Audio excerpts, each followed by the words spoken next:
Welcome back to clean news Rajasthan. चलिए देखते हैं राजस्थान की 15 फटाफट बड़ी खबरों को। रिजल्ट के बाद राजस्थान बीजेपी प्रभारी का पायलट और बेनीवाल पर बड़ा हमला। उपचुनाव में जीत के बाद जयपुर स्थित प्रदेश मुख्यालय में कार्यकर्ताओं को संबोधित करते हुए प्रदेश प्रभारी राधा मोहन दास अग्रवाल ने विरोधियों पर जमकर निशाना साधा। दौसा उपचुनाव के परिणाम का जिक्र करते हुए अग्रवाल ने बिना नाम लिए सचिन पायलट का तीखा हमला बोला, उन्हें फर्जी नेता भी करार दिया।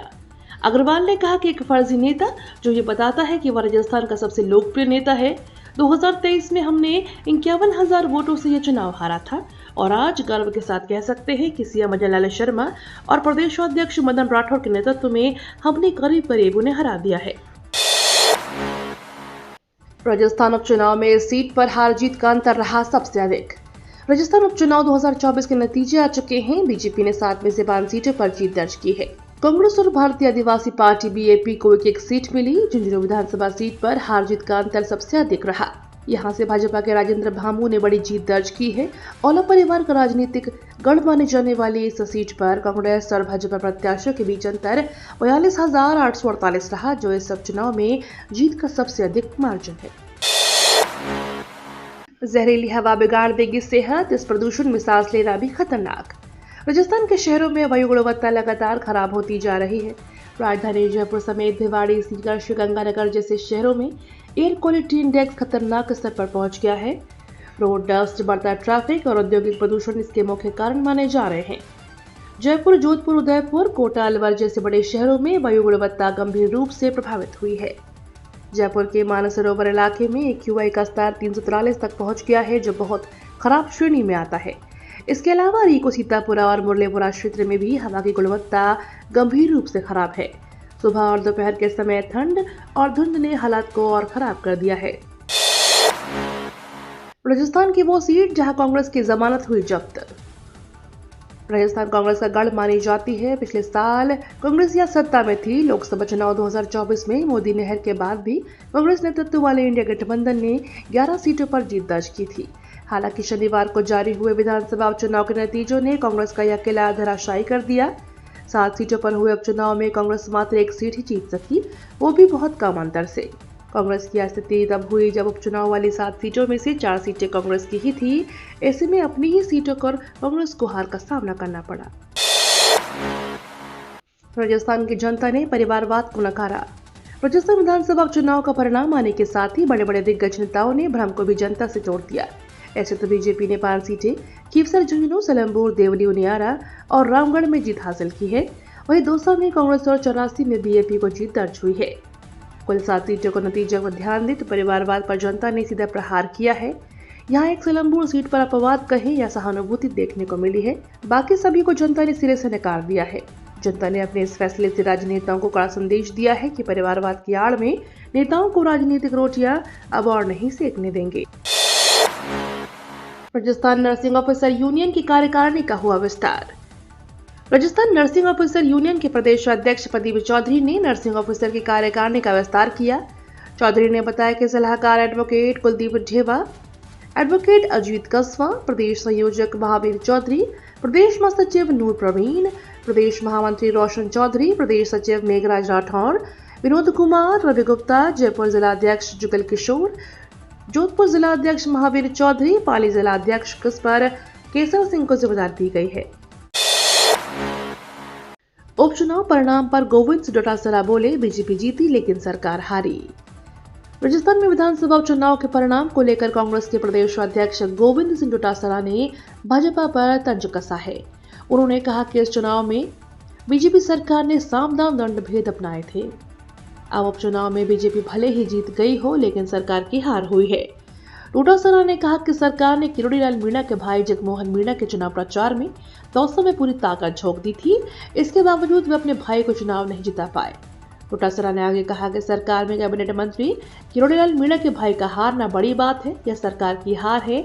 दौसा में रिकाउंटिंग तक कराई गई। डोटासरा ने कहा कि दौसा में सरकार का विशेष फोकस था। इसके बाद भी कैबिनेट मंत्री अपने भाई को नहीं जिता पाए। वसुंधरा राजे की खरी खरी, कहा लोग पीठ में छुरा घोंपने में माहिर होते हैं। राजस्थान विधानसभा उपचुनाव की 7 सीटों में से 5 पर बीजेपी ने जीत हासिल की है, तो वहीं एक सीटों पर बीएपी और कांग्रेस का कब्जा है। उपचुनाव में बेहतरीन प्रदर्शन से समर्थकों में काफी उत्साह देखने को मिल रहा है। वहीं बीजेपी नेता भी जनता का आभार जताते और विजेताओं को बधाई देते नजर आ रहे हैं। इसी बीच पूर्व सीएम वसुंधरा राजे भी उपचुनाव जीत पर बधाई दी। पूर्व सीएम वसुंधरा राजे ने कहा कि 7 में से 5 सीटें जीतना मामूली बात नहीं है।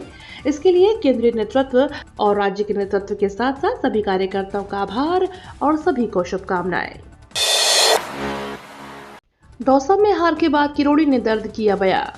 दौसा चुनाव में बीजेपी की दिग्गज नेता किरोड़ीलाल मीणा के भाई जगमोहन मीणा की हार हुई है, जिसके बाद मंत्री किरोड़ीलाल मीणा ने चुनाव में हार को लेकर प्रतिक्रिया दी है। मंत्री किरोड़ीलाल मीणा ने कहा कि 45 साल हो गए राजनीति के सफर के दौरान सभी वर्गों के लिए संघर्ष किया, जनहित में सैकड़ों आंदोलन किए, साहस से लड़ा, बदले में पुलिस के हाथों अनगिनत चोटें खाई। आज भी बदला घिरते हैं तो समूचा बदन करा उठता है। बीजेपी में भी अब नारी शक्ति वंदन मंडल से राष्ट्रीय स्तर तक संगठन में महिलाओं को 33% हिस्सेदारी। सत्ता में महिलाओं की भागीदारी के लिए नारी शक्ति वंदन अधिनियम लाया जा रहा है। बीजेपी भी अब पार्टी में नारी शक्ति वंदन करने जा रही है। बीजेपी अपने संगठन में महिलाओं को 33% हिस्सेदारी देने जा रही है, अर्थात पार्टी में अब मंडल से लेकर राष्ट्रीय स्तर तक 33% पदों पर महिलाएं दिखाई देंगी। इसको लेकर प्रदेश बीजेपी ने संगठन चुनाव में काम भी शुरू कर दिया है। बीजेपी इन दिनों संगठनात्मक चुनाव की प्रक्रिया चल रही है। मंडल से लेकर राष्ट्रीय स्तर तक पार्टी के संविधान के अनुसार चुनाव कराए जाने हैं। बीजेपी के प्रदेश अध्यक्ष का चुनाव संभवतः 20 दिसंबर तक हो जाएगा। इस बार भाजपा के संगठन चुनाव में नारी शक्ति वंदन अधिनियम की झलक दिखेगी। सीआरपीएफ में बिना लिखित परीक्षा के नौकरी पाने का मौका। केंद्रीय रिजर्व पुलिस बल में नौकरी की चाहत रखने वाले उम्मीदवारों के लिए एक सुनहरा अवसर है। इसके लिए सीआरपीएफ ने सब इंस्पेक्टर मोटर मैकेनिक के पदों के लिए वैकेंसी निकाली है। उम्मीदवार जो भी इन पदों के लिए आवेदन करना चाहते हैं वे सीआरपीएफ की आधिकारिक वेबसाइट पर जाकर आवेदन कर सकते हैं। इन पदों के लिए आवेदन प्रक्रिया शुरू हो चुकी है। इस भर्ती प्रक्रिया के लिए कुल 124 पदों पर भर्तियां की जाएंगी। जो कोई भी इन पदों के लिए आवेदन करने का मन बना रहे हैं वे 10 दिसंबर तक या इससे पहले अप्लाई कर सकते हैं। छा गए सीएम भजनलाल शर्मा और बीजेपी प्रदेश अध्यक्ष मदन राठौर। राजस्थान के 7 विधानसभा सीटों पर हुए उपचुनाव में बीजेपी ने 5 पर धमाकेदार जीत दर्ज करवाई है। राजस्थान के ये उपचुनाव पहली विधायक बनकर सीएम बने भजनलाल शर्मा और कुछ माह पहले पार्टी की प्रदेश इकाई की बागडोर संभालने वाले मदन राठौर के लिए अग्नि परीक्षा माने जा रहे थे। लेकिन इन चुनाव में 7 में से 5 सीटों पर जीत दर्ज कराकर दोनों ही नेता ने केंद्रीय नेतृत्व के विश्वास पर खरे उतरे। दोनों नेता खुद की एक सीट सिलंबूर पर फिर से काबिज होकर और 3 सीटें कांग्रेस तथा एक सीट आरएलपी के जबड़े से खींचकर प्रदेश की सियासत में छा गए हैं। राजस्थान में ठंड का प्रकोप शुरू, सर्द हवाओं ने बढ़ाए ठिठुरन। राजस्थान के मौसम में बदलाव का दौर जारी है। राज्य के लगभग सभी जिलों में कड़ाके की सर्दी का असर देखने को मिल रहा है। पिछले 3 से 4 दिनों में कई जिलों में तापमान में लगातार गिरावट देखने को मिल रही है, जिसका असर आमजन पर भी नजर आने लगा है। मौसम विभाग के अनुसार शुक्रवार को राज्य में मौसम मुख्यतः शुष्क रहा। वहीं अधिकतम तापमान जैसलमेर में 31.5 डिग्री सेल्सियस और न्यूनतम तापमान 7.3 डिग्री सेल्सियस सिरोही में दर्ज हुआ। राज्य के अधिकांश भागों में हवा में आर्द्रता की औसत मात्रा 60 से 100% के मध्य दर्ज की गई। दुनिया की कोई ताकत 370 को वापस नहीं ला सकती, कश्मीर का जिक्र कर विपक्ष पर बरसे पीएम मोदी। महाराष्ट्र चुनाव में महायुतीय गठबंधन की जीत के बाद पीएम मोदी ने दिल्ली में भाजपा कार्यकर्ताओं को संबोधित किया। पीएम मोदी ने महाराष्ट्र की इस जीत का श्रेय एकनाथ शिंदे, देवेंद्र फडणवीस और अजीत पवार को दिया। अपने संबोधन के दौरान पीएम मोदी ने कांग्रेस पार्टी पर जमकर निशाना साधा। पीएम मोदी ने कश्मीर में धारा 370 को लेकर भी हमला बोला। एलन मस्क फिर बने दुनिया के सबसे अमीर शख्स। टेस्ला के सीईओ एलन मस्क एक बार फिर से दुनिया के सबसे अमीर शख्स बन गए हैं। ब्लूमबर्ग बिलियनियर्स इंडेक्स के अनुसार 23 नवंबर 2024 तक मस्क की कुल संपत्ति $348 बिलियन पर पहुंच गई है। पिछले एक साल में $119 बिलियन की बढ़त के बदौलत संपत्ति में यह इजाफा हुआ है। आपको बता दें, अमेरिका में हुए राष्ट्रपति चुनाव में डोनाल्ड ट्रंप की जीत के बाद टेस्ला के शेयर 40% तक बढ़ गए। ये तो थी राजस्थान की बड़ी खबरें। रोजाना सबसे पहले अपडेट पाने के लिए क्लीन न्यूज राजस्थान को अभी सब्सक्राइब करें।